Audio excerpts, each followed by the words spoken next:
Okay, நம்ம next lesson last lesson நம்ம என்ன பண்ணோம்னா வேவ் ஆப்டிக்ஸ் படிச்சிருக்கீங்களா? வேவ் ஆப்டிக்ஸ் கேள்விப்பட்டிருக்கீங்களா? Wave optics. ஓகே, நம்மளுக்கு ஃபர்ஸ்ட் இந்த வேவ் ஆப்டிக்ஸ்ல நம்மளுக்கு ஃபர்ஸ்ட் தேவைப்படுறது என்னன்னா வேவ் ஃப்ரண்ட், அலை முகப்பு. வேவ் ஃப்ரண்ட், அலை முகப்பு. இது எப்படி சார் இருக்கும் அப்படின்னு சொன்னா, இந்த அலையில பாத்தீங்க அப்படின்னு சொன்னா எல்லாமே பாருங்க இப்படி இருக்கு. சும்மா ஒரு ஒரு ஒரு இதுக்காக இப்ப இது இங்க ஒரு அலை இருக்கு. இந்த அலை பாரு இப்படி இருக்கு, இப்படி வந்துட்டு இருக்குன்னு வச்சுக்கோங்க.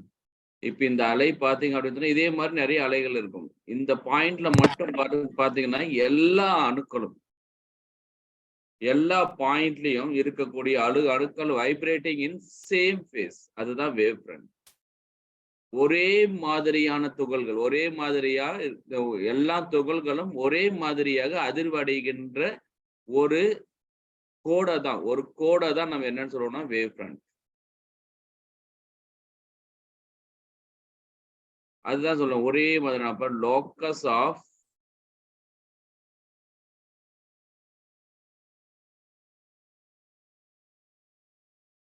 ஓகேவா, லோக்கஸ் ஆஃப் எல்லாமே ஒரே கோடு. Locus of all adjacent point, பக்கத்தில் இருக்கக்கூடிய பாயிண்ட்,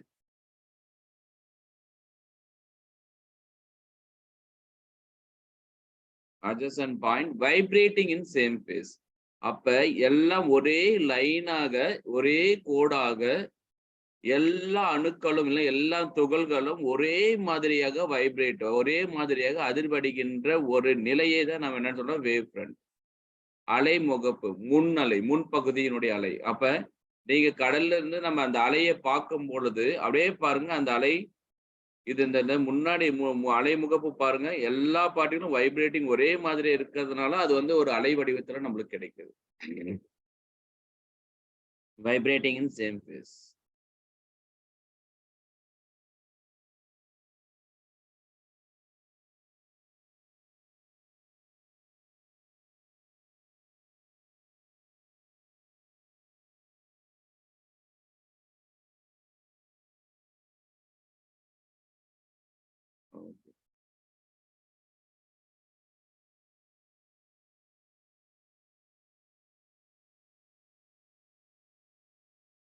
நெக்ஸ்ட், இந்த வேவ் ஃப்ரண்ட் பாத்தீங்க அப்படின்னு சொன்னா ஒவ்வொன்றும் ஒவ்வொரு மாதிரி இருக்கும்.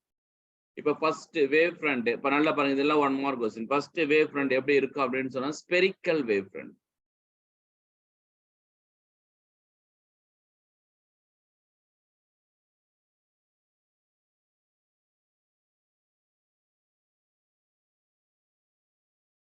ஸ்பெரிக்கல் வேவ் ஃப்ரண்ட் அப்படின்னா என்னடா? ஸ்பெரிக்கல் அப்படின்னா என்ன, என்ன தமிழ்ல சொல்லுங்க பார்க்கலாம்.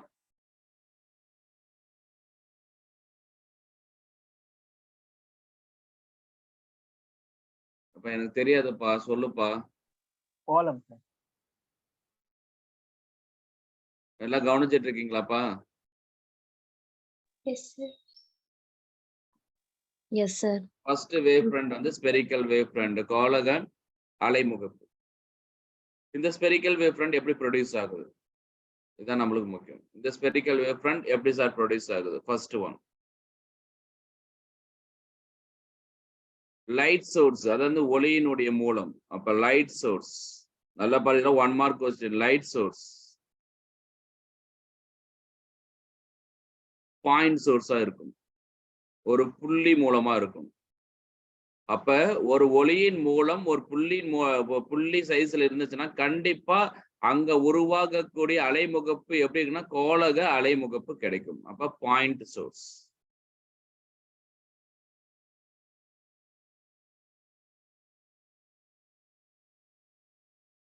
ஒவ்வொரு டிஸ்டன்ஸும் எப்படி ஸ்பெரிக்கல் வேவ் ஃப்ரண்ட் எப்படி இருக்கும் அப்படின்னு சொன்னா ஸ்பெரிக்கல் வேவ் ஃப்ரண்ட் அப்படின்னு எப்படி இருக்கும். இப்போ ஒவ்வொரு டிஸ்டன்ஸும் எப்படி இருக்கும், ரெண்டுமே ஃபைனைட், பக்கம் பக்கமா இருக்கும் ஸ்பெரிக்கல் வேவ் ஃப்ரண்ட்.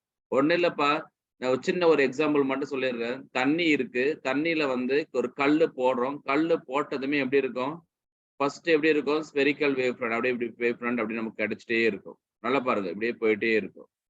ஒரு பர்ட்டிகுலர் ஸ்டேஜ்ல என்ன ஆகும் அப்படின்னு சொன்னா கரெக்டா போக போக போக என்ன ஆகும்? ஸ்ட்ரைட்டா கிடைச்சிரும். புரியுதுங்களா?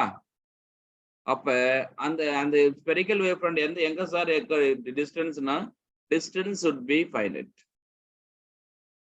பக்கமா அருகில். அப்ப டிஸ்டன்ஸ் வந்து எப்படி இருக்கும் அப்படின்னு சொன்னா ஃபைனைட்டா இருக்கும்.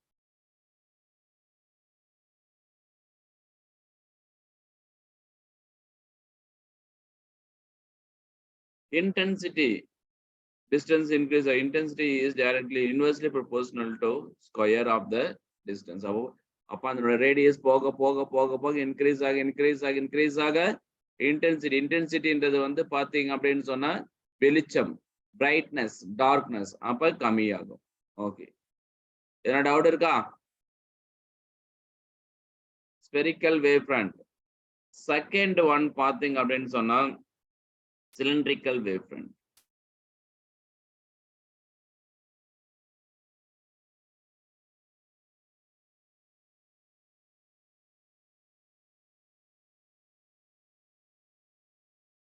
Second one பாத்தீங்க அப்படின்னு சொன்னா cylindrical wavefront.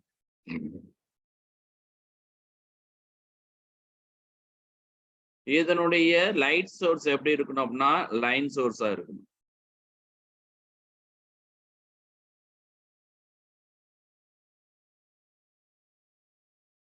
லைன் சோர்ஸா இருக்கணும். தம்பி இந்த லெசன் இந்த வேவ் ஃப்ரண்ட்லாம் வந்து கொஞ்சம் ரொம்ப டெப்த்தாலாம் டீச் பண்ணிட்டு போனா டைம் ஆயிடும். அதனால நான் வந்து தேவைப்படுறத மட்டும் சொல்லிட்டு இருக்கேன். நீங்க நான் டீச் பண்ணதுமே போயிட்டு நம்மளுடைய போர்டு புக்கை பார்த்துட்டு அனலைஸ் பண்ணிக்கங்க. அப்ப பாத்தீங்கன்னா அனலைஸ் பண்ணீங்கன்னாவே உங்களுக்கு புரிஞ்சிடும். அப்ப நம்மளுக்கு தேவை ஃபர்ஸ்ட் ஸ்பெரிக்கல் வேவ் ஃப்ரண்ட், ரெண்டாவது வந்து என்ன வேவ் ஃப்ரண்ட்னா சிலிண்ட்ரிக்கல் வேவ் ஃப்ரண்ட். அங்க லைட் சோர்ஸ் எப்படி இருக்கணும் அப்படின்னு சொன்னா லைன் சோர்ஸா இருக்கணும். அவ்வளவுதான் கான்செப்ட். செகண்ட் ஒன், இதுவும் வந்து பாத்தீங்கன்னா லைன் சோர்ஸ் பாத்தீங்கன்னா இந்த டிஸ்டன்ஸ் எப்படி இருக்குன்னா ஃபைனைட்டா இருக்கும்.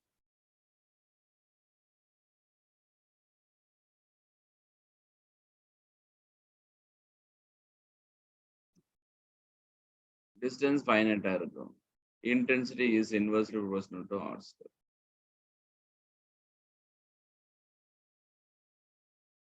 நெக்ஸ்ட் அடுத்தது நம்மளுக்கு தேவைப்படுறது spherical wave front, cylindrical wave front, லாஸ்டா கிடைக்கக்கூடியது பிளைன் வேவ் ஃப்ரண்ட். இப்போ பிளைன் வேவ் ஃப்ரண்ட் ஃபைனைட்ல கிடைக்காது, இன்ஃபைனைட்ல கிடைக்கும். நம்ம ஒரு குளத்துல கல்லு போட்டோம் அப்படின்னா பக்கத்துல ஸ்பெரிக்கல் வேவ் ஃப்ரண்ட் கிடைக்கும். அப்படியே போக போக போக போக போக போக அந்த குளத்தினுடைய சைஸ் போக போக போக போக அந்த லாஸ்ட்ல பாத்தீங்க அப்படின்னு சொன்னா அந்த அலைகள் பாத்தீங்கன்னா ஸ்ட்ரைட்டா கிடைக்கும். அதுதான் நம்மளுக்கு இது நம்ம என்ன சொல்லலாம் பிளைன் வேவ் ஃப்ரண்ட்.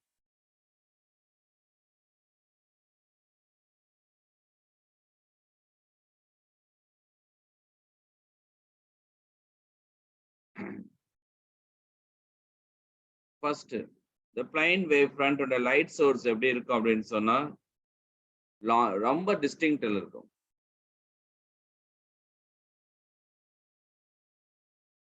நல்லா பார்த்து ஒரு லைட் சோர்ஸ் வந்து எப்படி இருக்கும் அப்படின்னு சொன்னா லார்ஜ் டிஸ்டன்ஸ்ல இருக்கும்.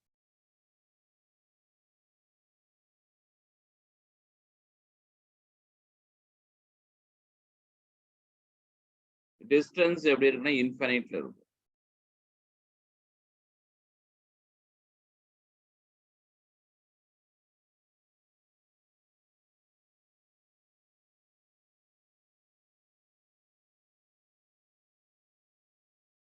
இன்டென்சிட்டி கண்டிப்பா டிபெண்ட் ஆகாது.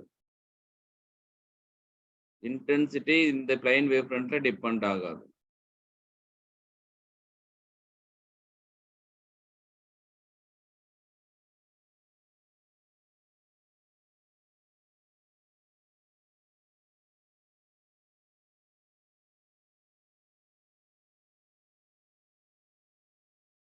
ஓகே, புரிஞ்சுதாடா? புரிஞ்சுதா? Yes sir. ஓகே, அவ்வளவுதான். இதுதான் வேவ் ஃப்ரண்ட். சரி, இதுக்கு எல்லாத்துக்கும் ஒரு எக்ஸாம்பிள் சிம்பிளா நான் சொல்றேன்.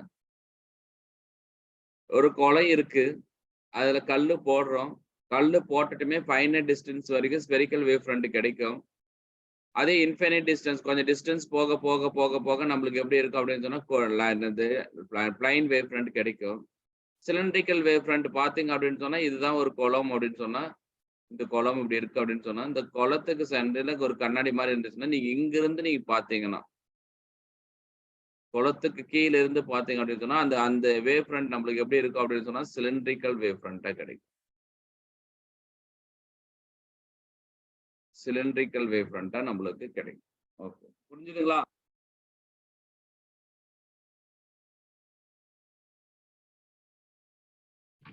Yes, sir. Yes, sir. Okay, இங்க ஒரு வேவ் ஃப்ரண்ட் உருவாகுது. இன்கேஸ் வந்து ஸ்பெரிக்கல் வேவ் ஃப்ரண்ட் மாதிரி கொஸ்டின்ஸ் கேட்கறான். ஸ்பெரிக்கல் வேவ் ஃப்ரண்ட் இப்படி கிடைக்குதுன்னு வச்சுக்கோங்க. அப்ப அலையினுடைய லைட்டினுடைய ரேஸ் எந்த டைரக்ஷன் சார் போகும்? இதுக்கு நார்மலா டைரக்ஷன்ல போகும். அப்ப இதுதான் ரே ஆஃப் லைட். அப்ப அந்த ray of light, one mark question, ray of light is always normal to the wave front. அது எப்படி இருக்கும் அப்படின்னு சொன்னா மூவிங் அவுட்வர்ட். அப்ப ஒரு அலைமுகப்பிலிருந்து வெளியேறுகின்ற ஒரு கோடு போட்டோம் அப்படின்னு சொன்னா அதுதான் ரே ஆஃப் லைட். அது எப்படி வெளியேறும் அப்படின்னு சொன்னா அந்த அலைமுகம் எப்படி வெளியேறும் அப்படின்னு சொன்னா அந்த வெளியேறுகின்றது வந்து எப்படி இருக்குன்னா நார்மலா இப்படி இருக்கு அப்படின்னு சொன்னா இந்த நார்மலா வெளியேறுகின்றது தான் வந்து என்ன சொல்றோம்னா ரே ஆஃப் லைட், அலைக்கதிர். ஓகே, புரிஞ்சுதாப்பா? Yes, sir.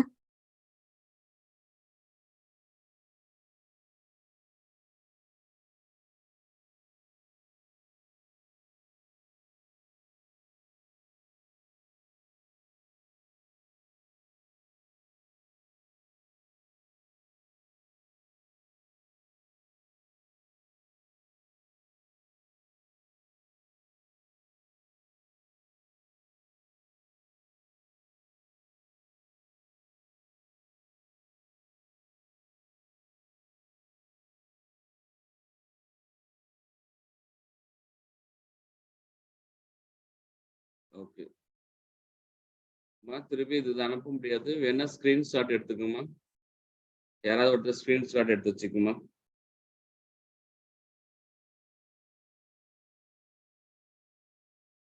எடுத்துட்டீங்களா? நெக்ஸ்ட், இந்த வேவ் ஃப்ரண்ட்டை பத்தி ஒரு சயின்டிஸ்ட் வந்து எக்ஸ்பிளனேஷன்ஸ் கொடுக்கிறாரு. அவர் தான் வந்து ஹைஜின்ஸ். என்னென்ன சொல்றாருன்றதை மட்டும் பார்த்துக்கிறோம்.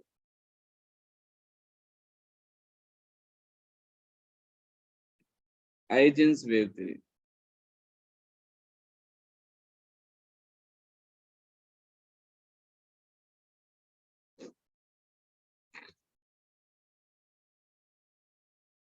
ஃபர்ஸ்ட் ஒன், லைட் வந்து travels in the form of waves. நம்ம எங்க பார்த்திருப்போம்? இதெல்லாம் எங்க பார்த்திருப்போம்னா டூயல் நேச்சர்ல பார்த்திருப்போம். கரெக்ட் தானே? Dual nature படிச்சுமா?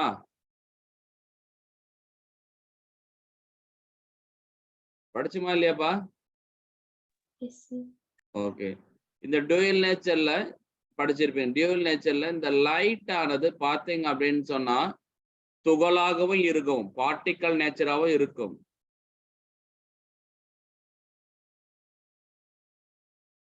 இதை பத்தி சொல்ல பார்ட்டிக்கல் நேச்சராகவும் இருக்கும், அதே மாதிரி துகளாகவும் இருக்கும், அலையாகவும் இருக்கும், வேவ் நேச்சராகவும் இருக்கும். இந்த வேவ் நேச்சரை பத்தி லைட் வந்து துகள் வடிவத்திலையும் செல்லும். அந்த துகள் வடிவத்துல செல்றது தான் நம்மளுக்கு என்ன சொல்லுவோம்? ரிஃப்ராக்ஷன். ஓகேவா?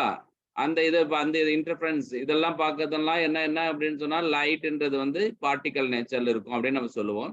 வேவ் நேச்சர்ல இருக்கக்கூடியது போட்டோ எலக்ட்ரிக் எஃபெக்ட், இன்டர்ஃபரன்ஸ், டைஃப்ராக்ஷன்ஸ் அப்படி போயிட்டு இருக்கோம்.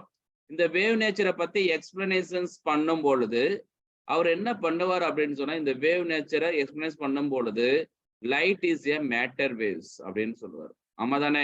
ஞாபகம் இருக்கா? Yes sir. Light is a matter waves அப்படின்னு சொல்லுவாங்க. இந்த மேட்டர் வேவ்ஸ் அப்படின்னா என்ன சார்? ஓகே, இது மேட்டர் வேவ்ஸ் அப்படின்னு சொன்னா என்ன சார்? அப்ப ஒளியானது அலை வடிவத்தில் செல்லும். ஓகேவா? அது என்னது ஒரிஜினல் அலை இல்ல. நல்லா பாத்துங்க. இந்த மேட்டர் வேவ் அதாவது லைட் அலை வடிவத்தில் செல்லுன்னு சொல்லிட்டாரு. ஆனா அந்த அலை வடிவத்தில் செல்லுகின்ற நிகழ்வுக்கு பேர் அந்த அந்த லைட்டுக்கு அந்த ஒளிக்கு பேர் என்ன சொல்லலாம்? Matter waves. இந்த matter waves is not a waves அப்படின்னு நம்ம சொல்லுவோம். மேட்டர் வேவ்ஸ் என்ன ஆகாது அப்படின்னு சொன்னா இது இஸ் நாட் ஏ வேவ்ஸ். இது மெக்கானிக்கல் வேவா எடுத்துக்க முடியாது, எலக்ட்ரிக் எந்த வேவும் எடுத்துக்க முடியாது. இது இந்த இந்த வேவ்ஸுக்கு நேம் என்னன்னா ப்ராபபிலிட்டி வேவ். அவ்வளவுதான். இந்த ப்ராபபிலிட்டி வேவ் தான் இவர் சொல்றாரு. அப்புறம் ஒளியானது அலை வடிவத்தில் செல்லுகின்றது அப்படின்னு சொல்லிட்டு யார் பர்சன் டுவெல் நேச்சர்ல சொல்றாரு. அந்த சொல்ற கான்செப்டை எடுத்துட்டு தான் இந்த ஐஜன் சொல்றாரு. அப்ப light travels in the form of wave.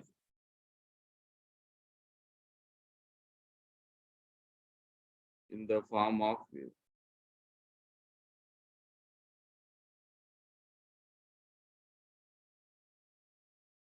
Okay, இவருடைய கான்செப்ட் நான் சும்மா சிம்பிளா நான் சொல்லிடுறேன், அதுக்கப்புறம் நீங்களே பார்த்துங்க. ஒரு பாயிண்ட் சோர்ஸ் இருக்கு. பாயிண்ட் சோர்ஸ் எப்பவுமே என்ன ஆகும் அப்படின்னு சொன்னா ஸ்பெரிக்கல் வேவ் ஃப்ரண்ட் கிடைக்கும். அப்ப பார்த்தீங்கன்னா ஒரு துகள் இங்க பாருங்க, எல்லா துகளும் எடுத்திருக்கேன். எல்லா துகள்களும் என்னன்னா ஒரே நேரத்தில் அதிர்வடைகின்றது. அதுதான் அலைமுகப்பு. நல்லா பார்த்துக்குங்க. இந்த துகள்கள் இதுதான் ஒரு வேவ் ஃப்ரண்ட், அலைமுகப்பு. இப்ப அலை குட்டிகள் அடுத்தது இன்னொரு ஒரு வேவ் ஃப்ரண்ட் எப்படி சார் ப்ரொடியூஸ் ஆகும் அப்படின்னு சொன்னா, இங்க இந்த இதை வச்சுட்டு நம்ம என்ன பண்றோம் அப்படின்னு சொன்னா ஒரு ஆர்க் வரையிடும். எப்படி சார் வரையிடும் அப்படின்னு சொன்னா நம்மளுக்கு தெரியும், velocity is equal to displacement by time. இது ஸ்பீட் ஆஃப் லைட். அப்ப C is equal to S by T. அப்ப எவ்வளவு டிஸ்டன்ஸ் டிராவல் பண்ணியிருக்கோம்? சிடி. அப்ப சிடிய ஒரு வேல்யூவா எடுத்துட்டு அப்ப பார்த்தோன்னா டி சும்மா ஒரு புரியறதுக்காக சொல்லிடுறேன். டி இஸ் ஈக்குவல் டு 10 செகண்ட்னு வச்சுக்கோ. 10 செகண்டுக்கு அப்புறம் அந்த அலை எங்க இருக்கும்? அப்ப நம்ம என்ன பண்ணலாம்? S is equal to 10 into 3 into 10 to the power of 8. இத ஒரு ஒரு வேல்யூவா எடுத்து நம்ம என்ன பண்றோம் அப்படின்னு சொன்னா ஒரு ஆர்க் வரையணும். நல்லா பாத்துங்க, ஒரு ஆர்க் வரையணும். அப்ப அந்த ஆர்க்கு தகுந்த மாதிரி என்ன பண்றோம் அப்படின்னு சொன்னா ஒரு அவ்வளவுதான், சும்மா புரிஞ்சுக்கோ.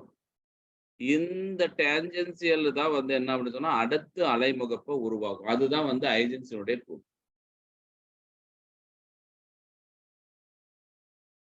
ஓகே, எப்படி சார் சொல்றாங்கன்னா அப்படியே எழுதிக்க. பார்த்து ஃபர்ஸ்ட் பாயிண்ட்.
ஓகே, இந்த ஹைஜீன்ஸ் பிரின்சிபல்னா என்னன்றதை நான் ஃபர்ஸ்ட் சொல்லிடுறேன். ஃபர்ஸ்ட் லா, இது ஹைஜீன்ஸ் பிரின்சிபல் வந்து 2 லா ப்ரொடியூஸ் பண்ணியிருக்காரு. ஃபர்ஸ்ட் லா என்ன அப்படின்னு சொன்னா, each point of wave front, ஒவ்வொரு அலைமுகப்பினுடைய ஒரு புள்ளி, each point of wave front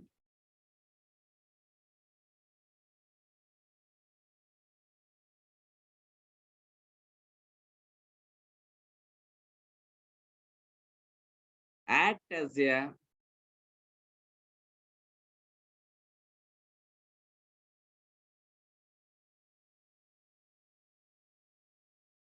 as a each point of wavefront is act as a production of new wavelets.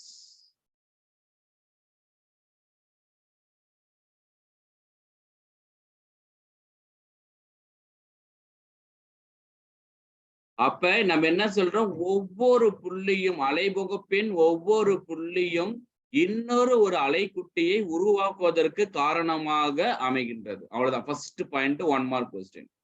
ஒவ்வொரு அலைமுகப்பில் உள்ள ஒவ்வொரு புள்ளியும் இன்னொரு ஒரு அலைக்குட்டியை உருவாக்குவதற்கு காரணமாக அமைகின்றது. ஃபர்ஸ்ட் முடிஞ்சிச்சுங்களா? புரியுதா? Second one,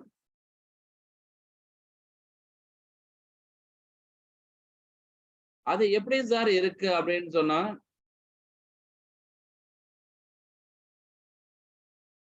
after a time t, இத மட்டும் பாருங்க, the envelope of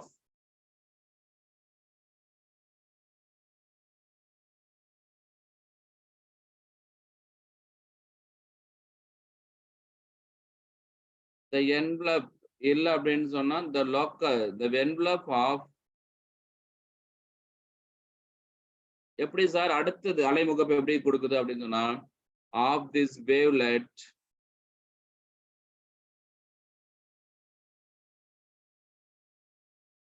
இந்த ஃபார்வர்ட் டைரக்ஷன். கண்டிப்பா அலையானது எப்படி சொன்னா முன்னோக்கி மட்டும் செல்லும், பின்னோக்கி செல்லாது. அலையானது முன்னோக்கி செல்லும். அப்ப அந்த அலையானது இன்னொரு அலையை உருவாக்குவதற்கு காரணமாக இருக்கிறது. அந்த அலையை எப்படி சார் உருவாக்குது அப்படின்னு சொன்னா, சிடி என்ற ஒரு மதிப்பை எடுத்துக்கொண்டு அந்த மதிப்பை ஒரு வில் வரைஞ்சோம்னா, அந்த மதிப்பில் என்ன பண்றோம் அப்படின்னு சொன்னா, ஒரு வில் வரைஞ்சோம் அப்படின்னு சொன்னா, அந்த வில்லை வந்து இணைக்கப்படும் பொழுது ஒரு அலைமுகப்பு உருவாகும். அப்ப அதுதான் வந்து நெக்ஸ்ட் அலைக்குட்டியை உருவாக்குற காலம், உருவாக்குற தொலைவு. அப்ப the envelope of these wavelets in the forward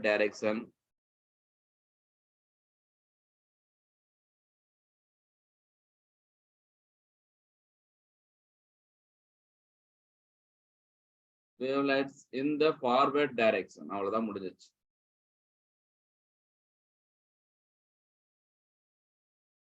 Gives the position of new wavefront.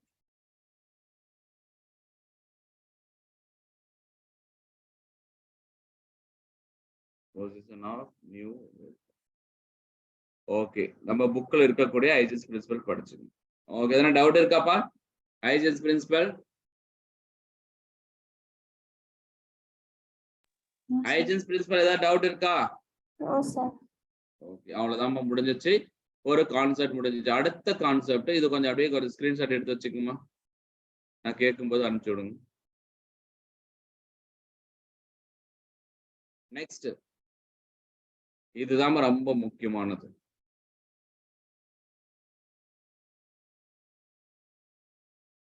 ஒரு ரிஃப்ராக்ஷன்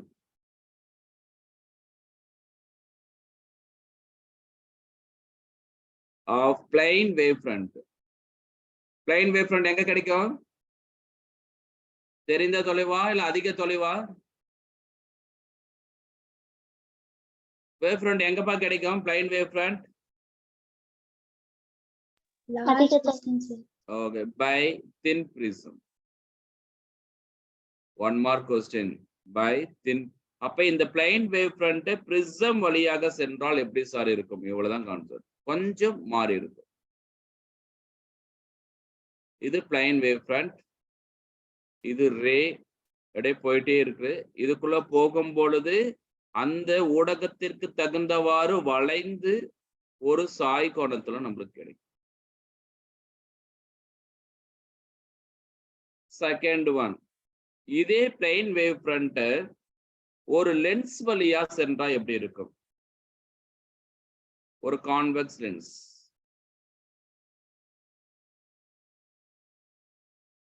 இதே plane wave front convex lens.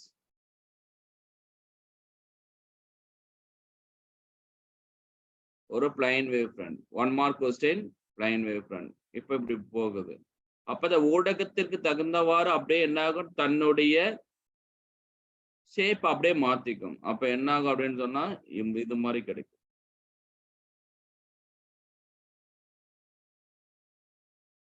நல்லா பார்த்துக்கோ, கொஸ்டின்ஸ்ல கேட்டாங்கன்னா எழுதிக்கும். கான்கேவ் மிரர்ல எப்படி சார் இருக்கும்?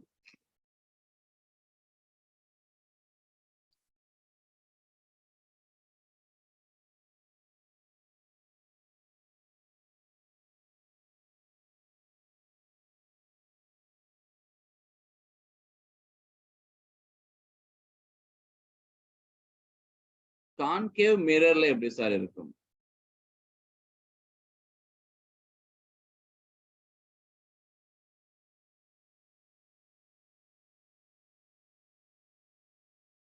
இது ஒரு பிளைன் வித் கான்கேவ் மிரர்.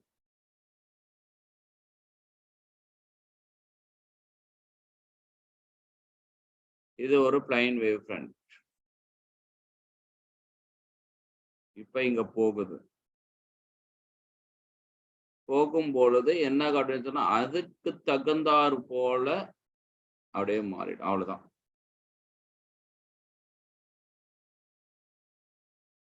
இது கான்கேவ் மிரர் R என்ற ரேடியஸ் ஆஃப் கர்வேச்சர் இருந்துச்சுன்னா இந்த ரிஃப்ளாக்ஷன் ஆனதுக்கு அப்புறம் எப்படி சார் இருக்கும் அப்படின்னு சொன்னா R/2 இருக்கும். அவ்வளவுதான். டவுட் இருக்கா?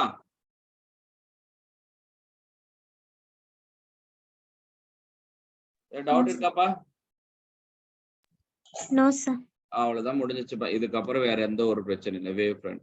நம்ம அடுத்தது இன்டர்ஃபரன்ஸ், குறுக்கிட்டு விளைவு. இன்டர்ஃபரன்ஸ்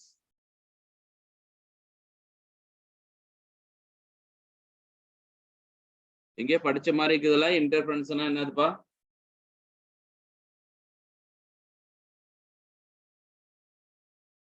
ரெண்டு அலைகளும் ஒன்றுடன் ஒன்று சேரப்போகுது. இப்ப இன்டர்ஃபரன்ஸ் படிக்கிறதுக்கு முன்னாடி நம்மளுக்கு ஒவ்வொரு பாயிண்டா தெரியணும். நம்ம ஏற்கனவே படிச்சதுதான் அலை இயக்கத்துல நம்ம படிச்சிருக்கோம். அந்த அலை இயக்கத்துல பாத்தீங்க அப்படின்னு சொன்னா y is equal to a sin omega t minus kx. Omega என்னன்னு தெரியும், ஏன் என்னன்னு தெரியுமா? ஏன் என்னதுப்பா? ஆம்ப்ளிடியூட். Good, super. அப்ப ஒமேகா டி மைனஸ் kx நம்ம என்னன்னு சொல்லுவோம்?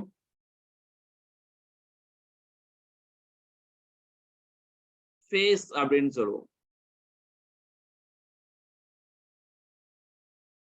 ஞாபகம் இருக்கா? அப்ப இதனுடைய ஃபேஸ் டிஃபரன்ஸ் என்ன சொல்லுவோம்? ரெண்டு வேவ்னுடைய ஃபேஸ் டிஃபரன்ஸ்.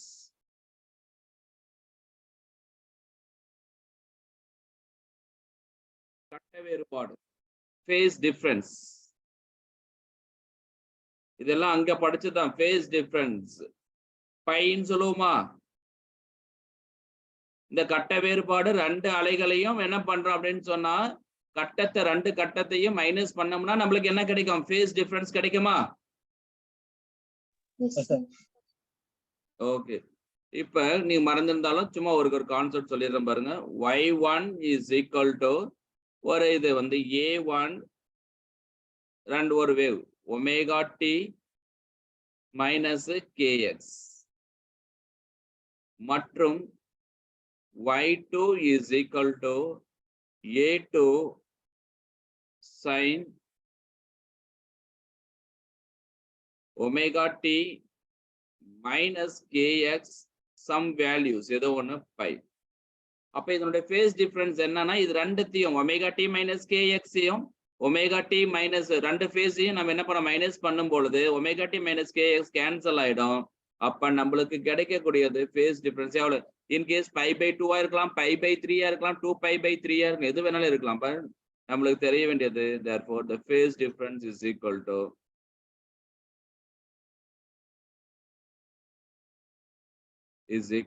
π.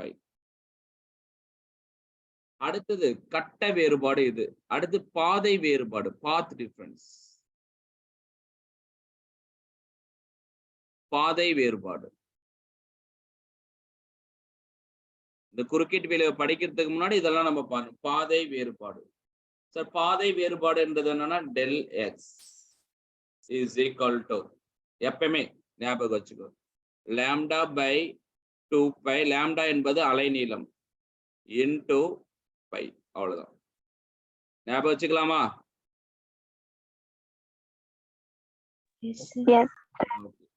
ரெண்டு அலைகளினுடைய டைம் டிஃபரன்ஸ். அடுத்தது நம்மளுக்கு தெரிய வேண்டியது டைம் டிஃபரன்ஸ்.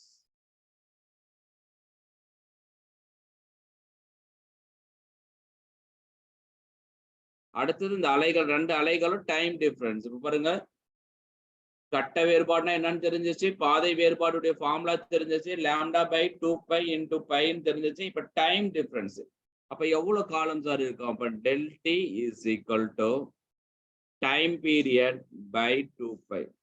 இங்க λ/2π, இங்க time period by 2π × π.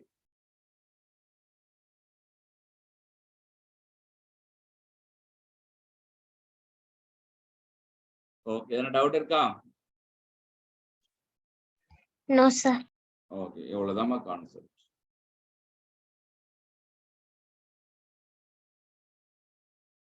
அடுத்தது ஓரின மூலம், ஈரின மூலம். அதாவது வந்து கோஹரண்ட் சோர்ஸ், இன்கோஹரண்ட் சோர்ஸ். அது எல்லாமே நீங்க அங்க படிச்சதுதான். கோஹரண்ட், ரெண்டு அலைகளும் சேமா இருக்கும், எல்லாமே சேமா இருக்கும். ரெண்டு அலைகளும் ஒரு ஒளி மூலம் வந்து பாத்தீங்கன்னா ரெட் கலர் இருக்கு, இன்னொன்னு வந்து பாத்தீங்க அப்படின்னு சொன்னா எல்லோ கலர் இருக்கு. ரெண்டுத்தையும் ஒரே டைம்ல ஆன் பண்றோம். ஆன் பண்ணும் பொழுது இது ரெட் கலர், இது எல்லோ கலர். அப்ப இது கோஹரண்ட் இல்ல. அப்ப இல்ல சார், இந்த ரெட் கலர்ல இருந்து வரக்கூடிய ஒளியும் எல்லோ கலர்ல இருந்து வரக்கூடிய ஒளியும் ஒரே டைம்ல வந்து எனக்கு வந்து ரீச் ஆகுது சார், அப்படி இருக்கு. அப்ப ரெண்டுமே ஒரே ஒளி மூலத்திலிருந்து வரும் பொழுது ரெண்டு ஒளிக்கதிர்கள் ஒரே மாதிரியே இருந்துச்சுன்னா அதுதான் வந்து coherent. No two source is a coherent. நான் ஏற்கனவே சொல்லி இருக்கிறதா, 1 மார்க் கொஸ்டின். கன்ஃபார்மா எல்லா சோர்ஸுமே என்ன ஆகுது, கோஹரண்டா இருக்காது, நம்ம கன்சிடர் பண்ணப்போம். அப்ப no two sources are coherent.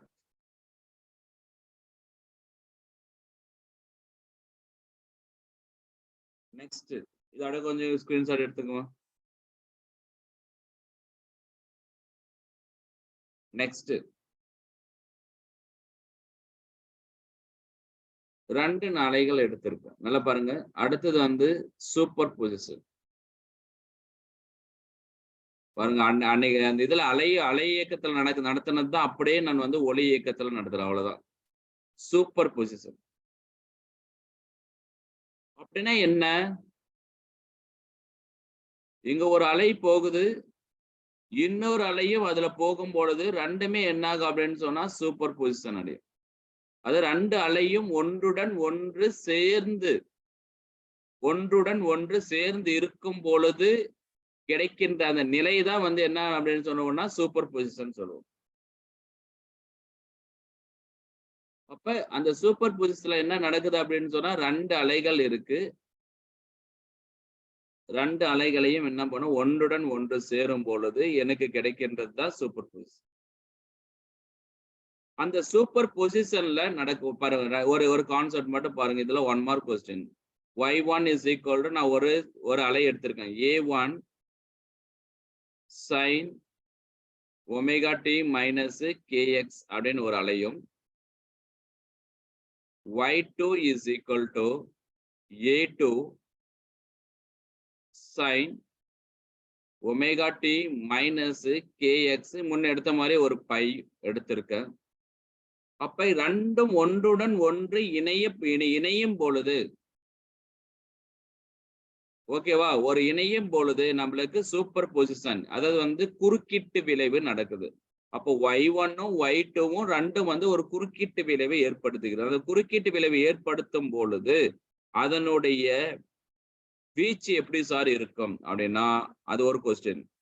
அப்ப அதனுடைய வீச்சு எப்படி சார் இருக்கும் அப்படின்னு amplitude is equal to root of a1 square plus a2 square plus 2a1 a2 cos π. எழுதிக்கலாமா? Yes sir. அதனுடைய கோணம், அதாவது ரெண்டுமே ஒரே புள்ளியில் இருக்கும் பொழுது அதனுடைய கோணம் எவ்வளவு சார் இருக்கு? இதெல்லாம் 1 மார்க் கொஸ்டின்ல நியூமரிக்கல்ஸ்ல கேட்கக்கூடியது. இரண்டு அலைகளும் ஒன்றுடன் ஒன்று இணையும் பொழுது அதனுடைய ஆம்பிளிட்யூட் கொடுத்திருப்பாங்க, ஆம்பிளிட்யூட் வீச்சானது கொடுத்திருப்பாங்க. அப்ப கொடுத்திருந்தாங்கன்னா மொத்த வீச்சின் மதிப்பை கணக்கீடு அப்படின்னு சொன்னா இது எழுதுது.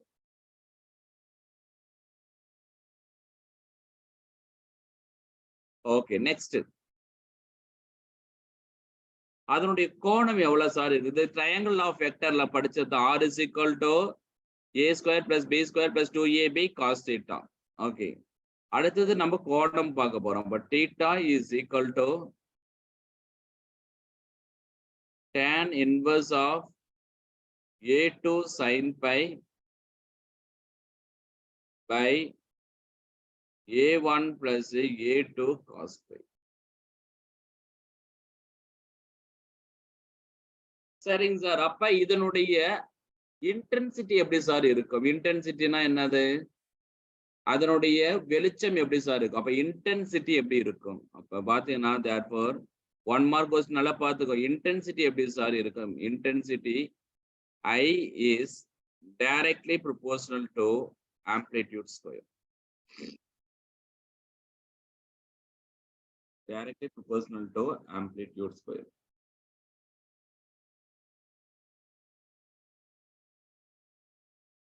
Therefore, I is directly proportional to amplitude square. Therefore, I is equal to K into A square. அவ்வளவுதான். இப்போ K is equal to நம்மளுக்கு என்ன பண்ண proportionality constant 1 ன்னு எடுத்துப்போம். அப்ப அது இன்டென்சிட்டி ஃபார்முலா எப்படி சார் எழுதலாம்? Therefore, ரொம்ப இம்பார்ட்டன்டான ஒரு ஃபார்முலா. இன்டென்சிட்டி ஃபார்முலா எப்படி சார் எழுதலாம் அப்படின்னு சொன்னா therefore I is equal to I1 plus I2 plus 2 into root of I1 I2 cos pi. ரொம்ப மறந்துடாதீங்க, இது ரொம்ப இம்பார்ட்டன்ட்.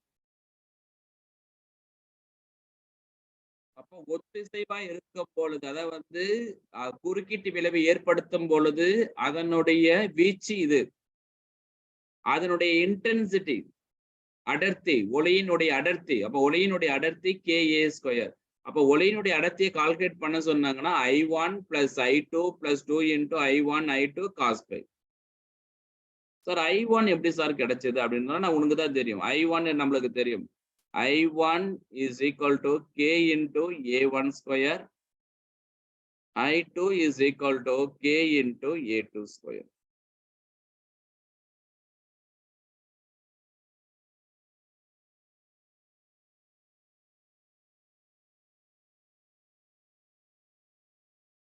எழுதிக்கலாமாப்பா? Okay sir. இப்ப இந்த I1 I2 I2 அப்ப இந்த எனக்கு இன்டென்சிட்டி மேக்சிமமா இருக்கணும் அப்படின்னு சொன்னா என்னடா? இன்டென்சிட்டி மேக்சிமமா இருக்கணும் என்ன பண்ணலாம்? காஸ் பை என்னவா இருக்கும்? மேக்சிமமா இருக்குமா மினிமமா இருக்குமா? 90 டிகிரியா இருக்கும். ஓகே முடியாது. அப்ப அந்த மேக்சிமமா இருக்கும் பொழுது எனக்கு எப்படி சார் இருக்கும்? I maximum is directly proportional to A1 plus A2 whole square இருக்கும். இல்ல அப்படின்னு சொன்னா இன்டென்சிட்டி வடிவத்துல நான் எழுதுறேன் அப்படின்னு சொன்னா root of I1 plus root of I2 whole square இருக்கும். மறந்துடக்கூடாது. அதே மினிமமா இருக்கும் பொழுது, அப்ப அதே என்ன பண்ணலாம் அப்படின்னு சொன்னா மினிமமா இருக்கும் பொழுது is directly proportional to a1 minus a2 whole square. ரெண்டும் வெவ்வேறு தொலைவில் இருந்து வருது. அப்படின்னா என்ன மீனிங்? இந்த அலை ஒரு டைரக்ஷன்ல போகுது, இந்த அலை ஒரு டைரக்ஷன்ல வருது. therefore இதுதான் மீன். therefore directly proportional to நம்மளுக்கு தெரியும் என்னது? root of I1 minus root of I2 whole square. நம்மளுக்கு பெரும்பாலும் இந்த கொஸ்டின்ஸ்க்கு நிறைய டைம் கேட்குறாங்க. அப்ப I maximum by I minimum is equal to A1 plus A2 whole square divided by A1 minus A2 whole square. இது வரைக்கும் என்ன டவுட் இருக்கா? No, sir.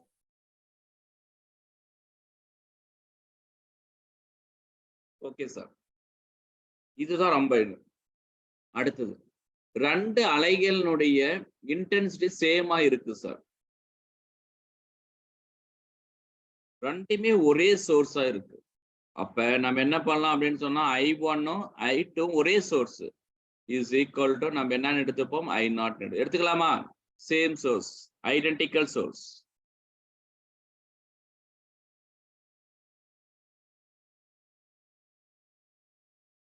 Two identical source.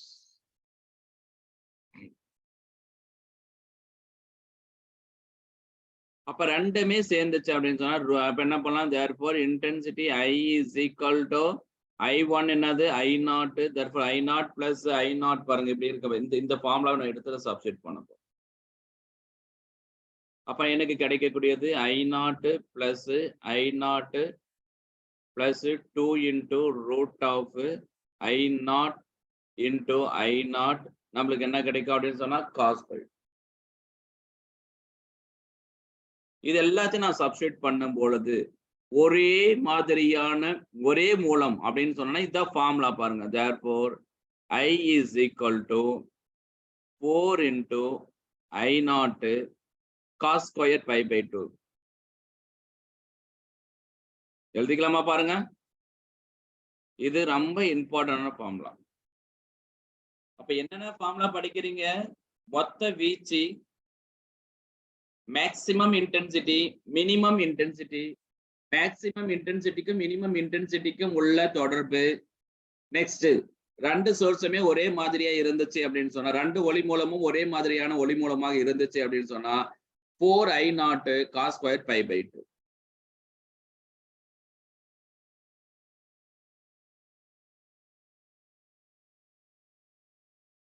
எழுதிக்கலாமாப்பா? Yes, sir.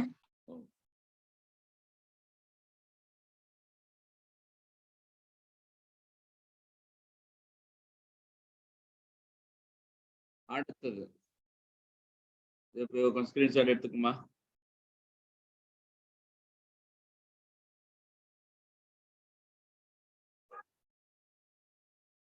Next இந்த குறுக்கீட்டு விளைவு நடத்தும் பொழுது ஆக்க குறுக்கீட்டு விளைவு, அழிவு குறுக்கீட்டு விளைவு கண்டிப்பா என்ன ஆகும் அப்படின்னு சொன்னா ரெண்டு அலைகளும் ஒன்றுடன் ஒன்று சேரும் பொழுது ரொம்ப மிக பிரகாசமா இருக்கும், இல்லைன்னா ரொம்ப டல்லா இருக்கும். ரெண்டு அலைகளும் ஒன்றுடன் ஒன்று சேரும் பொழுது அப்ப பாத்தீங்க அப்படின்னு சொன்னா நம்மளுக்கு ஒவ்வொரு கான்செப்டும் நம்மளுக்கு தேவை.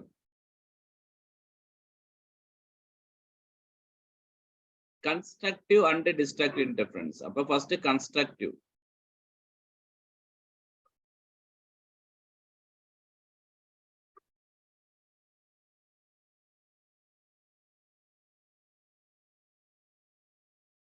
constructive interference. ஆக்க குறுக்கீட்டு விளைவு. constructive interference ஆக்க குறுக்கீட்டு விளைவு. இதுக்கு கண்டிஷன் என்ன சார்? இதுதான் நம்ம பார்க்கணும். இந்த ஆக்க குறுக்கீட்டு விளைவு அதாவது வந்து பிரைட்டா கிடைக்கணும். ரெண்டு அலைகளும் ஒன்றுடன் ஒன்று சேரும் பொழுது எனக்கு எப்படி கிடைக்கணும்னா பிரைட்டா கிடைக்கணும். அப்ப அந்த பிரைட்டா கிடைக்கணும் அப்படின்னு சொன்னா அது என்னன்னா அந்த கண்டிஷன் என்ன சார் அப்படின்னு நம்ம பார்த்துடலாம்.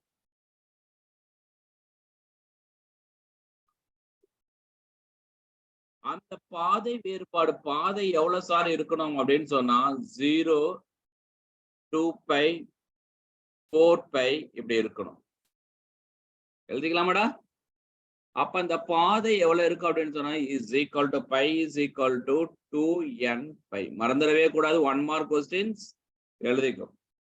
where n is equal to 0, 1, 2, போயிட்டே இருக்கு.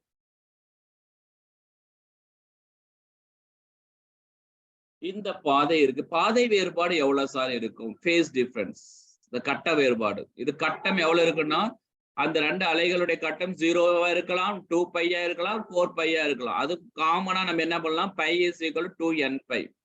அடுத்தது நம்ம பார்க்கக்கூடியது என்ன அப்படின்னு சொன்னா பாத் டிஃபரன்ஸ்.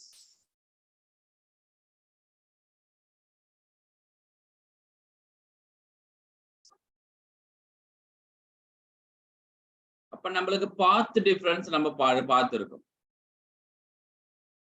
பாத் டிஃபரன்ஸ் உடைய ஃபார்முலா யாராவது சொல்ல முடியுமா? del x equal to lambda by 2 pi into pi. Okay, lambda by 2 pi into pi. அவ்வளவுதான் ஆன்சர்.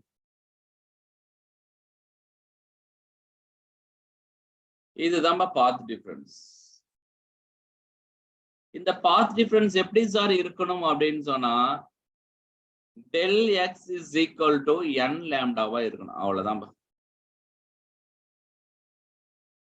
எப்படி இருக்கணும்? பாத் டிஃபரன்ஸ் வந்து எப்படி இருக்கணும்? n lambda-வா இருக்கணும். அப்ப n is equal to 0, 1, 2, போயிடும். சார் என்கிட்ட வந்து 2 lambda-ன்னு இருக்கு சார் பாத் டிஃபரன்ஸ். கண்டிப்பா அது வந்து என்ன கிடைக்கும்னா கன்ஸ்ட்ரக்டிவ் இன்டர்ஃபரன்ஸா கிடைக்கும்.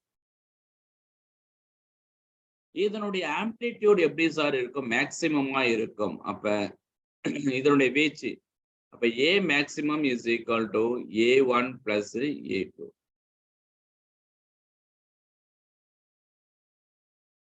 I maximum is equal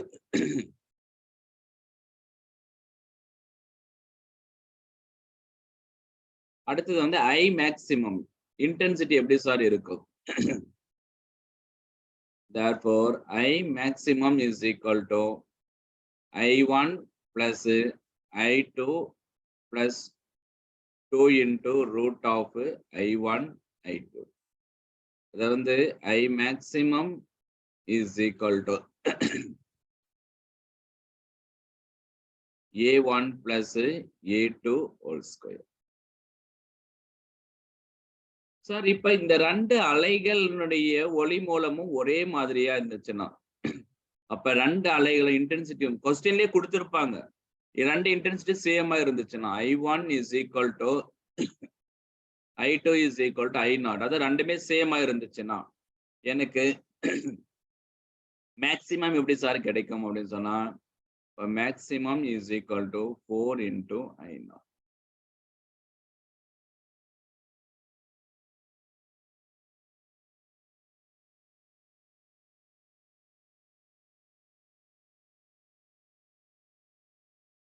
okay, என்ன டவுட் இருக்கா?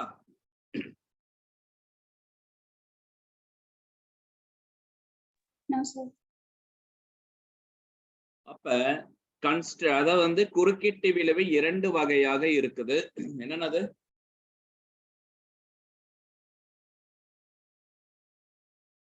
ஆக்க குறுக்கீட்டு விளைவு சொல்றா?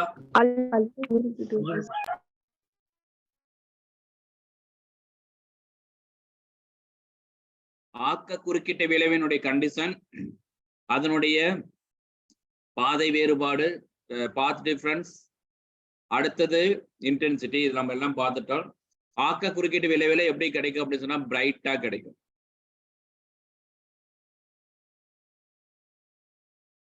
Next destructive interference.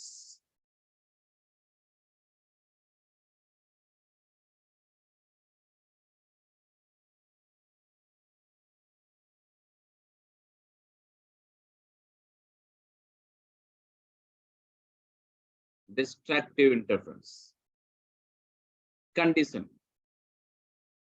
Destructive interference வந்து எப்படி கிடைக்கும்னா அது டார்க் ஃப்ரிஞ்சஸ் கிடைக்கும், டார்க்கா கிடைக்கும், கருப்பு கலர்ல கிடைக்கும். அப்ப டிஸ்ட்ரக்டிவ் இன்டர்ஃபரன்ஸ்ல பார்த்தோம்னா இது என்னன்னா கண்டிஷன். என்ன சார் இங்க கண்டிஷனா இருக்கும்? அப்ப ஃபர்ஸ்ட் கட்டம் எவ்வளவு சார் அப்படின்னு சொன்னா பை, அங்க 2 பை இருந்துச்சு, இங்க 3 பை, 3 பை 5 பை இருக்கு. therefore pi is equal to நம்ம என்ன பண்ணலாம் அப்படின்னு சொன்னா 2n minus 1 பை. therefore n is equal to 0,1 இருக்காது, 1,2, 3 அப்படி போயிட்டு இருக்கும். அடுத்தது பாதை வேறுபாடு, phase difference.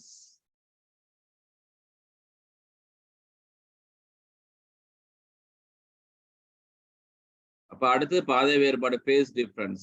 அப்ப நம்மளுக்கு தெரியும் therefore phase difference is equal to sorry பாதை வேறுபாடு path difference. del x is equal to lambda by 2 pi into pi. கரெக்டா?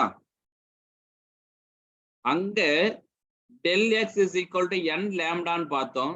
இங்க del x is equal to 2n minus 1 lambda by 2. மறந்துடாதீங்கடா, இது ரொம்ப இம்பார்ட்டன்ட். இந்த லெசன்ல இருந்து இதுல இந்த டைப்ல இருந்து ஒரு क्वेश्चंस கன்ஃபார்மா கேட்டுருவாங்க. where n is equal to 1, 2, 3. இங்க என்ன இருக்கு பாருங்க, 0, பாருங்க இப்படியே இருக்கு பாருங்க, 0, 2, 4, 5 அப்படின்னு நம்மளுக்கு கிடைச்சிருக்கு. பாத் டிஃபரன்ஸ் n லாம்டான்னு கிடைச்சிருக்கு பாருங்க, n லாம்டான்னு கிடைச்சிருக்கு. ஆனா இங்க பாத்தீங்க அப்படின்னு சொன்னா 2n minus 1 lambda by 2ல தான் எனக்கு என்ன கிடைக்கும்னா டிஸ்ட்ரக்டிவ் இன்டர்ஃபரன்ஸ் கிடைக்கும். therefore amplitude minimum is equal to a1 minus a2. therefore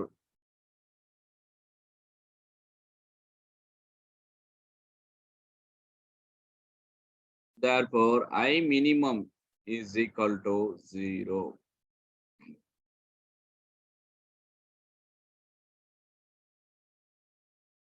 அப்ப I minimum எப்படி இருக்கு அப்படின்னு சொன்னா I1ம் I2ம் ஈக்குவலா இருக்கும் பொழுது I minimum 0. I1ம் I2ம் ஈக்குவலா இருக்கும் பொழுது 4 times of I0 நம்மளுக்கு கிடைச்சிருக்கு. இங்க I minimum என்னவா இருக்கு, 0வா இருக்கு. இவ்வளவுதான். therefore I minimum ஃபார்முலா மட்டும் எழுதிக்கோங்க. therefore I minimum is equal to root of I1 minus root of I2 whole square. therefore I minimum நம்ம என்னன்னு எழுதிக்கலாம் அப்படின்னு சொன்னா a1 minus a2 whole square.